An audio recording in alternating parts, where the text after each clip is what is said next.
Mrs. Carter is dead." The words echoed through the crowded school hallway like a thunderclap. Students froze. Teachers stared at one another in disbelief.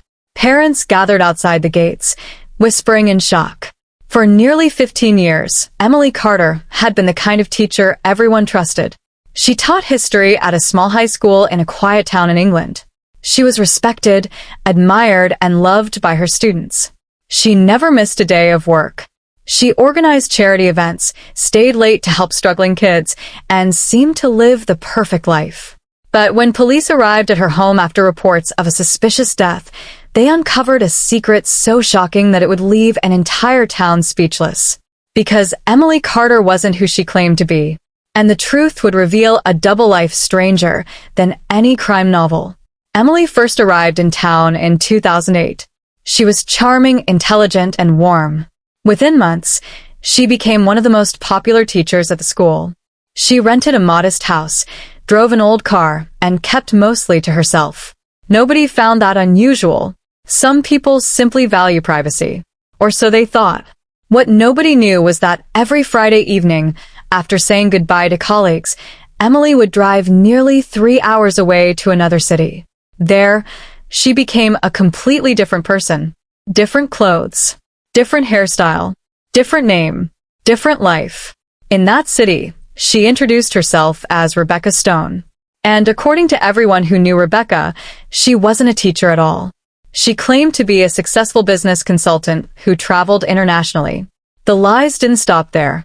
Rebecca had a boyfriend named Daniel. Daniel believed he knew everything about her. He knew nothing. He didn't know she was a teacher. He didn't know she spent weekdays in another town. And he certainly didn't know she was already married. Yes, Emily Carter had a husband. His name was Michael. The couple had been married for nearly 10 years. Michael believed he was happily married to a dedicated teacher who occasionally attended educational conferences on weekends. Those conferences were actually visits to Daniel. For years, Emily managed both relationships flawlessly. 2 phones, 2 wardrobes, 2 bank accounts, 2 identities. Not a single person connected the dots. It was like watching someone perform an impossible magic trick. Until one small mistake changed everything. In late 2022, Daniel proposed marriage. He had no idea Rebecca was already someone's wife. Excited and emotional, he presented her with a diamond ring during a weekend trip. Witnesses later said Emily seemed strangely nervous. She accepted the ring. But from that moment forward, everything began falling apart. Daniel started asking questions. Why couldn't he visit her home? Why did she disappear every Monday morning? Why were there gaps in her stories? The more he asked, the more suspicious he became. One evening, curiosity got the better of him. After Rebecca left his apartment, Daniel decided to follow her. What he discovered changed his life forever. Daniel watched as Rebecca drove for hours. Eventually, she entered a quiet neighborhood in another town. Then she parked. A man stepped outside the house. He kissed her. She kissed him back. Daniel felt the blood drain from his face. At first, he assumed she was cheating. But what happened next was even worse. The woman he knew as Rebecca walked into the house using a key. Like she lived there. Because she did. Daniel confronted her days later. The argument was explosive. At first, Emily denied everything. Then she broke down. She admitted her real name. Admitted she was married. Admitted she had been lying for years. Daniel immediately ended the relationship. But he wasn't the only person devastated. Someone else had overheard part of their confrontation. A private investigator hired by Daniel. And that investigator began digging deeper. The deeper he dug, the stranger the story became. Emily wasn't just maintaining 2 romantic relationships. She had accumulated thousands of pounds in debt under different identities. Several documents contained false information. Some financial records appeared manipulated. Investigators began sharing information with police.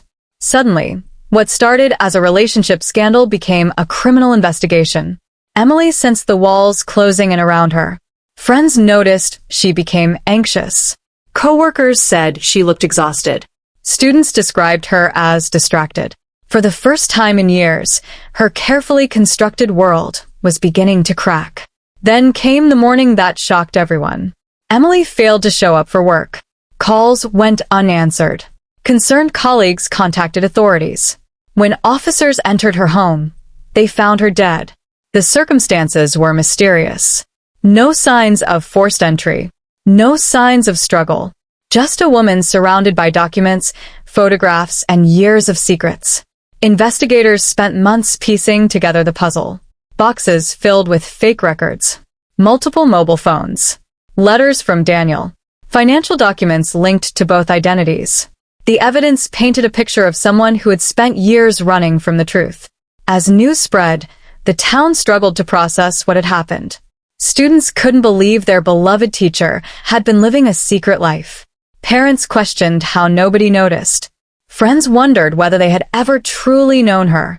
Even Michael, her husband, admitted he felt like a stranger had been living beside him. Every memory suddenly felt different. Every conversation carried a new meaning. Every excuse now sounded like part of a carefully crafted lie. The investigation eventually concluded that Emily had built a complicated web of deception that became impossible to maintain. The pressure of juggling multiple identities, relationships, and financial problems had grown overwhelming.